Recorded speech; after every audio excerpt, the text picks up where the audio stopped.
Shalom, saudaraku yang dikasihi Tuhan Yesus Kristus. Saya akan menyampaikan mengenai Natal akhir zaman.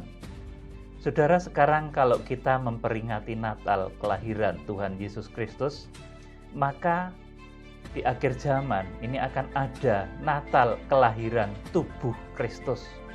Saudara, seperti apa Natal di akhir zaman ini, saudaraku? Jadi kalau kita memperingati Natal, itu kita tidak sekedar lagi bernostalgia atau memperingati, kemudian mengingat masa-masa 2000 tahun yang lalu, saudaraku, tetapi Natal itu merupakan sesuatu yang harus kita genapi di akhir zaman. Sesuatu yang harus kita kerjakan di akhir zaman. Sesuatu yang merupakan tugas kita di akhir zaman, yaitu lahirnya tubuh Kristus. Wahyu pasal 12 ayat yang kelima. Maka wanita itu melahirkan seorang anak laki-laki yang akan menggembalakan segala bangsa dengan gada besi.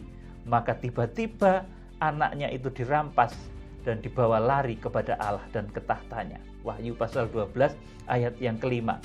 Ini Natal yang akan segera kita sambut. Ini Natal yang akan segera kita genapi. Kalau Natal 2000 tahun yang lalu, itu Maria, kemudian orang Majus, kemudian para gembala yang menjadi penggenap-penggenapnya, saudara. Tetapi Natal di akhir zaman ini adalah gereja Tuhan, tubuh Kristus yang akan lahir dan menjadi penggenap-penggenapnya. Saudara, di dalam peristiwa Natal ini ada 4 hal penting yang saya catat. Pertama yaitu Maria yang melahirkan Yesus. Kemudian yang kedua, ini adanya orang Majus dan para gembala. Saudara, kemudian yang ketiga ini malaikat dan bintang yang menjadi petunjuk arah Natal pada saat itu. Kemudian yang keempat, ini adanya Herodes yang benci dengan kelahiran Yesus. Saudara, demikian pula di akhir zaman. 4 tanda penting ini juga menandai Natal akhir zaman. Maria yang melahirkan Tuhan Yesus, ini di akhir zaman ini digenapi dengan mempelai yang berselubungkan matahari, bulan, dan bintang. Wahyu pasal 12 ayat yang ke-1 sampai dengan ayat yang ke-17. Saudaraku, kemudian orang Majus dan para gembala ini adalah nanti merupakan orang-orang yang diselamatkan dari seluruh penjuru bumi. Saudaraku, orang-orang dari jauh, dari segala bangsa, suku, bahasa yang akan datang berduyun-duyun, saudaraku, menyatu di dalam kasih Tuhan Yesus Kristus. Orang-orang dari berbagai bangsa, suku, bahasa, dari berbagai gereja, dari berbagai organisasi gereja, bersatu di dalam tubuh dan darah Tuhan. Ini, saudaraku, orang Majus dan para gembala. Para gembala ini juga menunjuk hamba-hamba Tuhan nanti yang akan dipakai untuk membawa jemaat-jemaatnya kepada arah lahirnya tubuh Kristus. Ingat, Wahyu pasal 12 ayat yang kelima itu lahirnya tubuh Kristus. Kalau Maria dahulu itu melahirkan kepala gereja Tuhan Yesus Kristus, maka di akhir zaman wanita di Wahyu pasal 12 ayat 1 sampai yang ke-17, saudaraku, ini melahirkan seorang anak laki-laki yang akan menggembala dengan gada besi. Saudaraku, itu adalah gereja Tuhan di akhir zaman. Saudara, kemudian yang keempat, ini adanya Herodes. Saat itu ada Herodes yang membenci dengan kelahiran Yesus. Di akhir zaman, saudaraku, maka yang menjadi musuh terbesar dari lahirnya tubuh Kristus ini adalah roh antikris. Dan nanti ketika tubuh Kristus ini terlahir, orang-orang yang mencapai kualitas rohani super, saudaraku, mencapai kualitas rohani ruang Maha Kudus itu terlahir dan dibawa kepada Allah dan ke tahtanya. Maka, saudaraku, nanti iblis akan ngamuk, saudaraku, dan akan menciptakan satu suasana paling ngeri di muka bumi, yaitu masa antikris yang lamanya adalah 42 bulan. Saudara yang dikasihi Tuhan Yesus Kristus, kalau dulu ini 4 kriteria ini ada, yaitu Maria yang melahirkan Yesus, ini kegenapannya sekarang ini adalah gereja Tuhan, dari berbagai organisasi gereja, dari berbagai bangsa, suku, bahasa yang bersatu utuh. Bahkan juga ini dengan gereja bangsa Israel, orang-orang Israel yang menerima Tuhan Yesus nanti bersatu. Inilah wujud dari mempelai yang berpakaian matahari, bulan, dan bintang. Kemudian orang Majus dan para gembala. Ini adalah orang-orang yang mengerti rahasia ini dan kemudian nanti akan bersatu mendapatkan berkat di akhir zaman. Saudaraku, bersama-sama bahu-membahu untuk kelahiran tubuh Kristus. Ini orang Majus dan para gembala. Orang-orang dari jauh nanti akan berdatangan, saudaraku, bersatu utuh di dalam satu kesatuan tubuh dan darah Tuhan. Kemudian yang ketiga ini hadirnya malaikat dan bintang.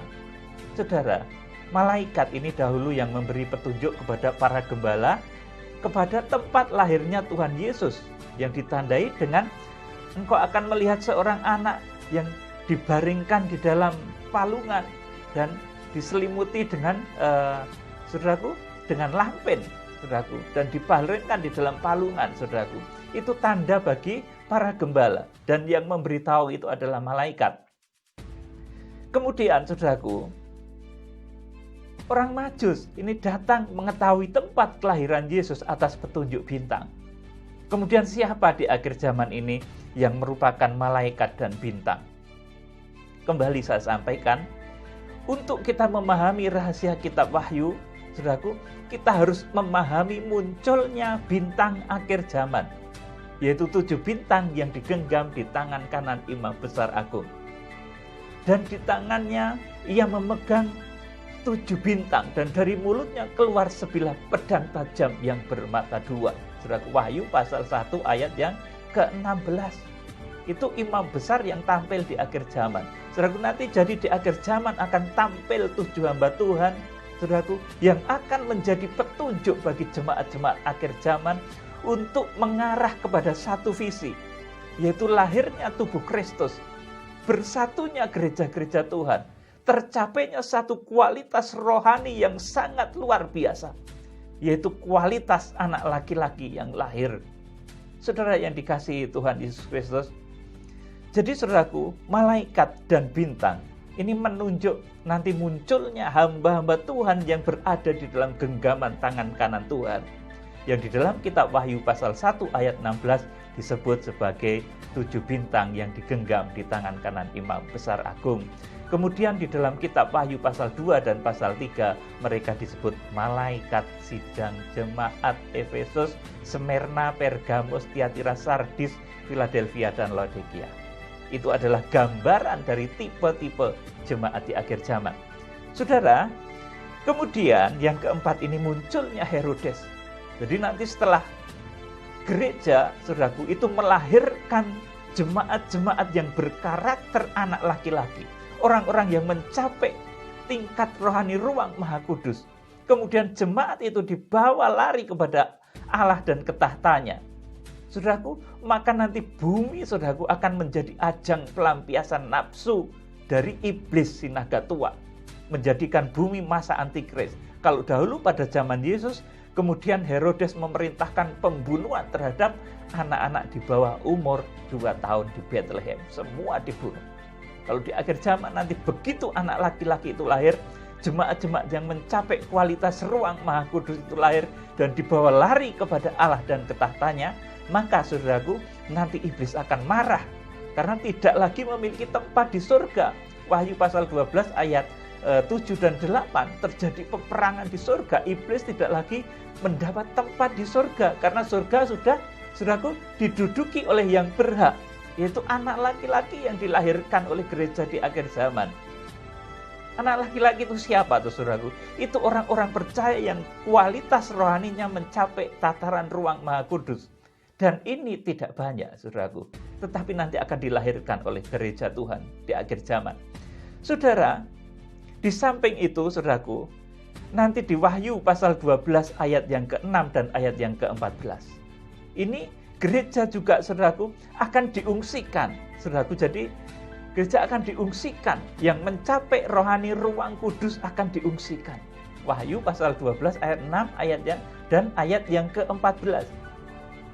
Itu gereja yang mencapai tataran rohani ruang kudus nanti akan diungsikan selama 1260 hari, selama bumi dilanda masa antikris.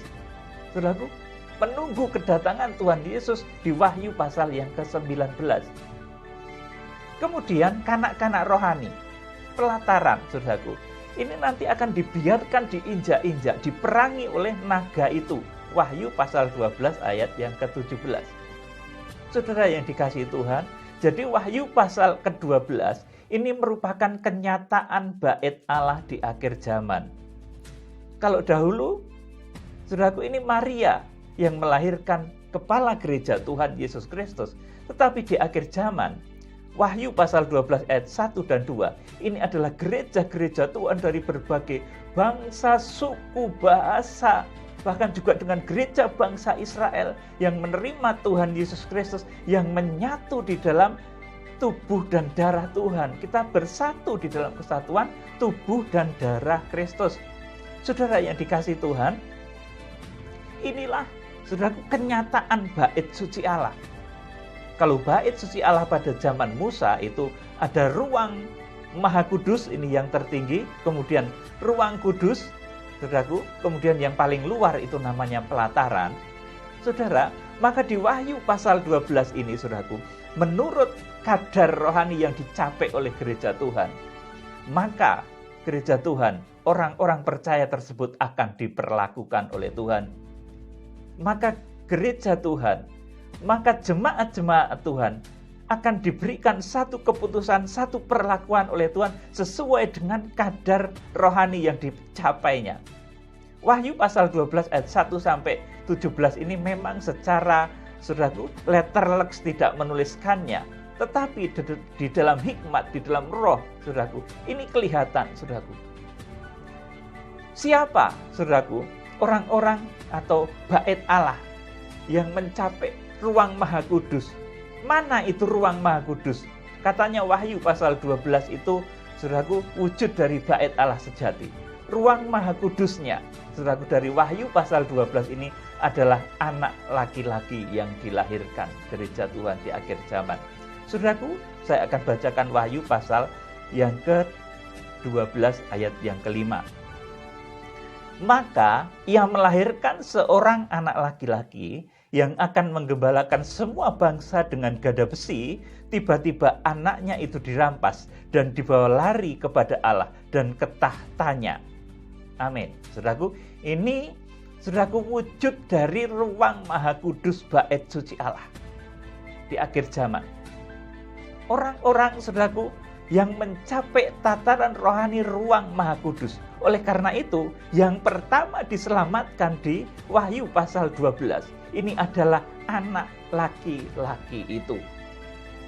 Saudaraku, bukan perempuan itu, tapi anak laki-laki itu yang dilahirkan oleh gereja di akhir zaman. Orang-orang yang rohaninya mencapai kadar rohani ruang Maha Kudus, inilah yang pertama diselamatkan oleh Tuhan dari bahaya masa antikris. Dikatakan di sini, maka ia melahirkan seorang anak laki-laki. Melahirkan di sini bahasa aslinya eteken, ya saudaraku, dari usul katanya itu tiktau, ya saudaraku, itu bisa melahirkan, bisa menghasilkan, saudaraku. Jadi gereja di akhir zaman ini akan menghasilkan, akan melahirkan karya besar, yaitu jemaat-jemaat yang mencapai kualitas iman ruang Maha Kudus. Selama ini orang menjadi bingung. Wah, kalau mempelai, saudaraku, itu adalah perempuan itu, kemudian anak laki-laki itu siapa? Saudaraku, saya beritahu bahwa ternyata, saudaraku, orang-orang yang mencapai tataran rohani ruang Maha Kudus yang dilahirkan oleh gereja di akhir zaman, maka ia eteken, saudaraku, ia melahirkan, ia menghasilkan, saudaraku, ia melahirkan jemaat-jemaat akhir zaman yang mencapai, saudaraku, tataran rohani ruang Maha Kudus. Dan ini syaratnya betul-betul berat, saudaraku yang dikasihi Tuhan. Ini ruang Maha Kudusnya di dalam Wahyu pasal 12. Itu anak laki-laki yang dilahirkan, yang kemudian dibawa langsung kepada Allah dan ke tahtanya. Saudara, ini baru saya ungkap saat ini pada Natal tahun 2020 ini, Natal yang kemarin belum saya bukakan rahasia ini. Saudara yang dikasihi Tuhan, jadi wujud dari bait suci Allah di Wahyu pasal 12. Ini ruang Maha Kudusnya adalah anak laki-laki yang dilahirkan.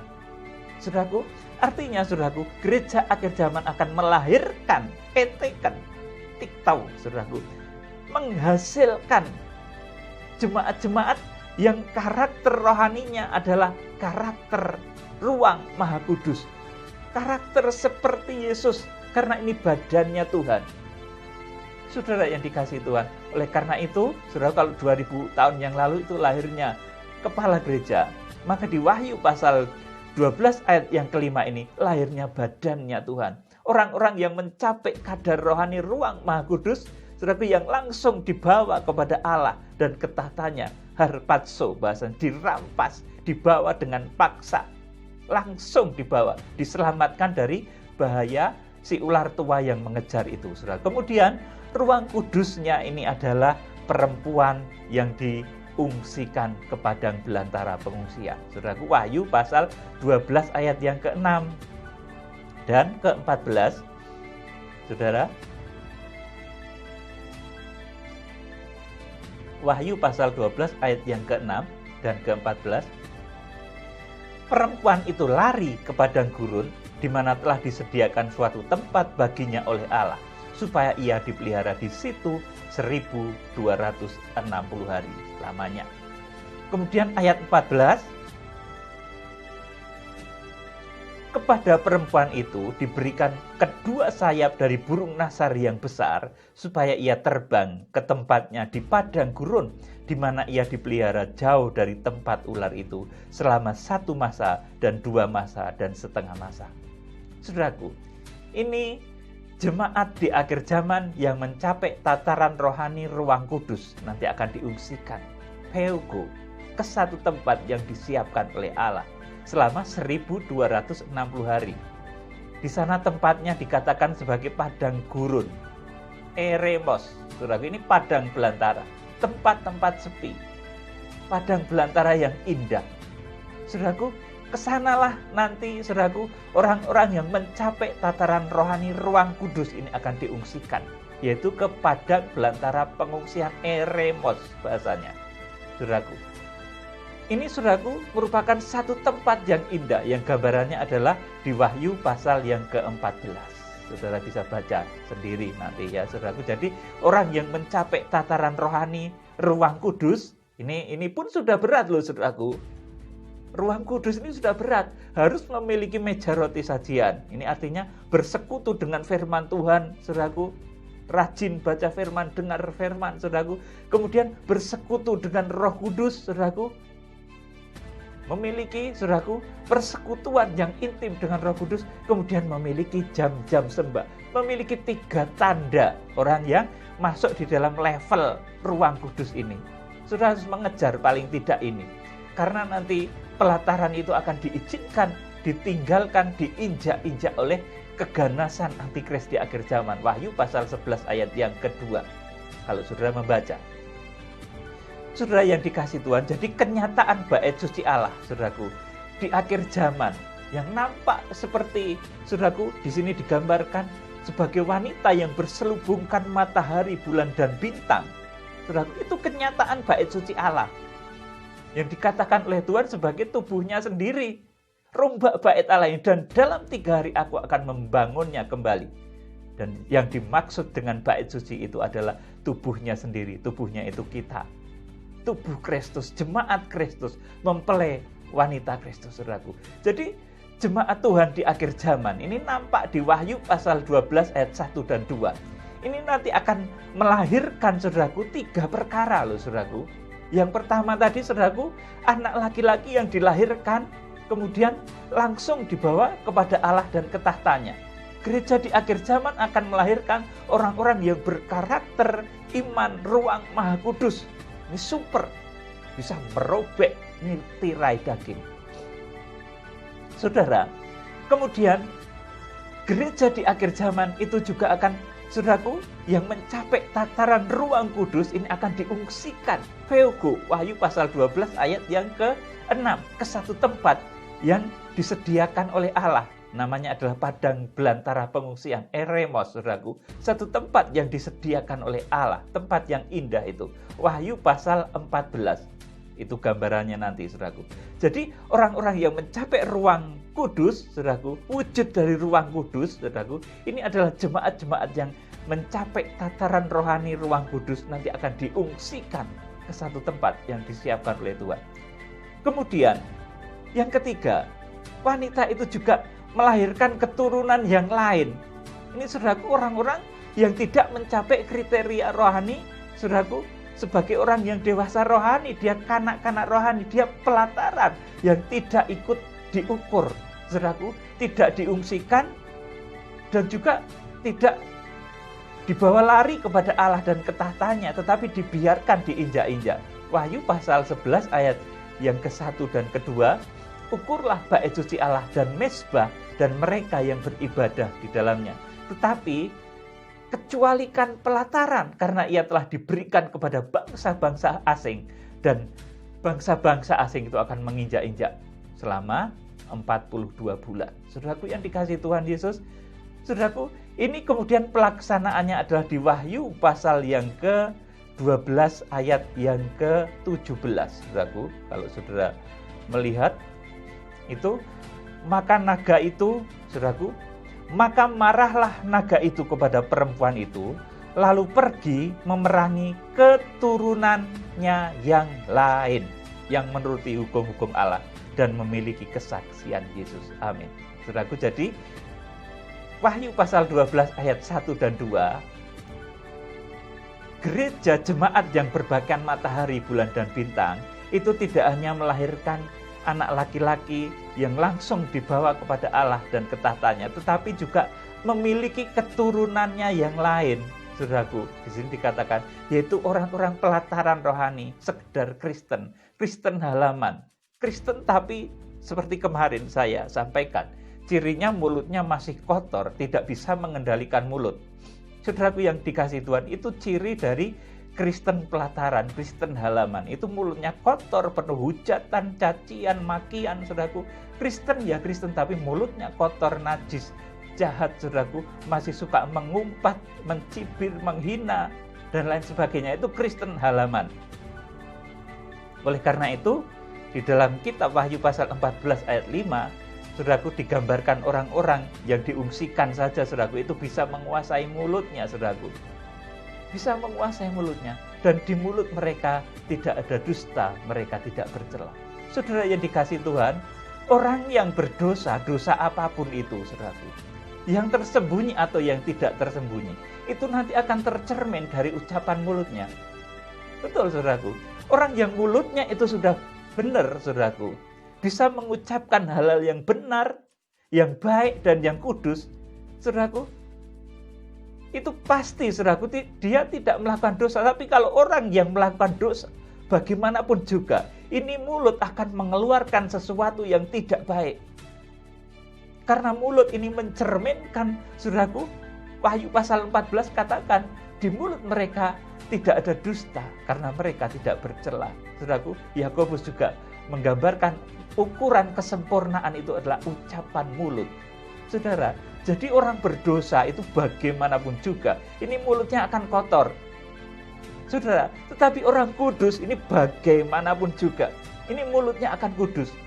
Sudah bisa titeni bahasa Jawanya, saudaraku. Sudah bisa melihat karakter, saudaraku. Jadi menjaga mulut ini baik ketika kita tidak dilihat orang, sendirian, sama anak, sama keluarga, saudaraku. Saudara harus bisa menjaga mulut, tidak hanya kalau pas kelihatan orang banyak bisa mulutnya bagus-bagus, saudaraku. Tapi ketika dengan keluarga, dengan teman, mulutnya jadi kotor. Itu ciri dari orang yang, saudaraku, tidak baik. Belum baik. Saudaraku, belum kudus. Saudaraku, tetapi orang-orang kudus itu cirinya mulutnya adalah baik, benar, dan kudus. Sekali lagi, orang yang berdosa itu bagaimanapun juga mulutnya tidak akan bisa baik. Oleh karena itu, saya di dalam pemberitaan Kitab Wahyu saat ini tentang kelahiran anak laki-laki, kalau saudara ingin mencapai paling tidak ukuran ruang kudus nanti yang diungsikan, atau puji Tuhan kalau bisa mencapai ruang maha kudus, saudaraku, sebagai anak laki-laki yang langsung dibawa lari kepada Allah dan ke tahtanya, bahasanya itu anak laki-laki, tapi itu nanti prakteknya juga ada perempuan maupun laki-laki. Saudaraku yang dikasih Tuhan, yaitu orang-orang yang mencapai tataran rohani, ruang maha kudus. Saudaraku, mereka akan dibawa langsung kepada Allah dan ke tahtanya. Wahyu pasal 12 ayat yang kelima.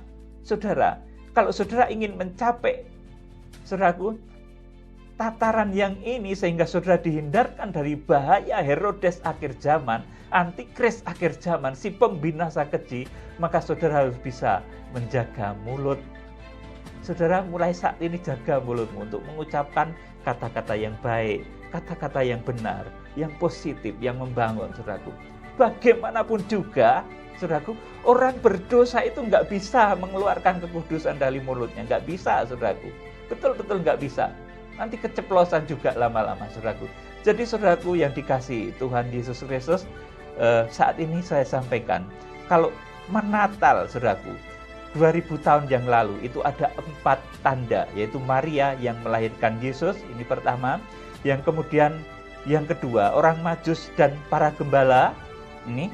Yang kedua, yang ketiga, ini malaikat dan bintang. Kemudian yang keempat, ini Herodes. Di akhir zaman juga begitu. Ini akan ada wanita yang berselubungkan matahari, bulan, dan bintang. Wahyu pasal 12 ayat 1 dan 2. Yang akan melahirkan, saudaraku, seorang anak laki-laki yang akan menggembalakan segala bangsa dengan gada besi. Wahyu 12 ayat yang kelima. Saudaraku, ini kegenapannya dari Maria yang melahirkan Yesus. Saudaraku, ini gereja Tuhan yang melahirkan, saudaraku, karakter jemaat-jemaat akhir zaman yang mencapai tataran ruang maha kudus, yang nanti ketika, saudaraku, 1260 hari sebelum kedatangan Tuhan, jemaat-jemaat yang berkarakter ruang maha kudus itu akan langsung dibawa kepada Allah dan ke tahtanya. Kemudian yang kedua, ini ada orang Majus dan para gembala. Ini menunjuk kepada saudara-saudara semua dari segala bangsa, suku, bahasa yang berduyun-duyun datang, nyengkuyung, menopang, membantu, saudaraku, untuk terciptanya kegerakan kesatuan tubuh Kristus ini. Ini orang Majus dan para gembala. Saudara semua hamba-hamba Tuhan. Kemudian yang ketiga, malaikat dan bintang. Ini di akhir zaman, saudaraku, untuk mengetahui detail kronologis tentang kejadian di akhir zaman. Nanti akan diutuslah hamba-hamba Tuhan yang disebut 7 bintang yang digenggam di tangan kanan Imam Besar Agung. Ini yang akan memberi petunjuk mengenai detail kronologis kedatangan Tuhan Yesus di akhir zaman. Tidak ngawur lagi, tidak nanti sebentar-sebentar ada peristiwa yang mengguncang dunia, kemudian dikait-kaitkan dengan antikris, dengan angka 666, saudaraku. Karena kitab Wahyu itu semuanya ada detail kronologisnya. Saudaraku yang dikasih Tuhan, dan untuk mengetahui ini, Tuhan akan memunculkan hamba-hamba Tuhan yang berkarakter bintang. Saudaraku, 7 bintang yang digenggam di tangan kanan Imam Besar Agung, dan sekarang sudah ada mereka, saudaraku. Tinggal menyatukan dalam genggam tangan kanan Tuhan Yesus Kristus, saudaraku, untuk melaksanakan visi ini. Saudara yang dikasih Tuhan, kemudian yang keempat ini, kalau Natal 2000 tahun yang lalu ada Herodes, Natal yang segera kita jelang. Nanti setelah gereja melahirkan jemaat-jemaat yang berkualitas super, ruang maha kudus, saudaraku. Gereja bersatu, melahirkan anak laki-laki yang menggembala dengan gada besi, saudaraku. Melahirkan jemaat-jemaat yang berkualitas istimewa, ruang maha kudus.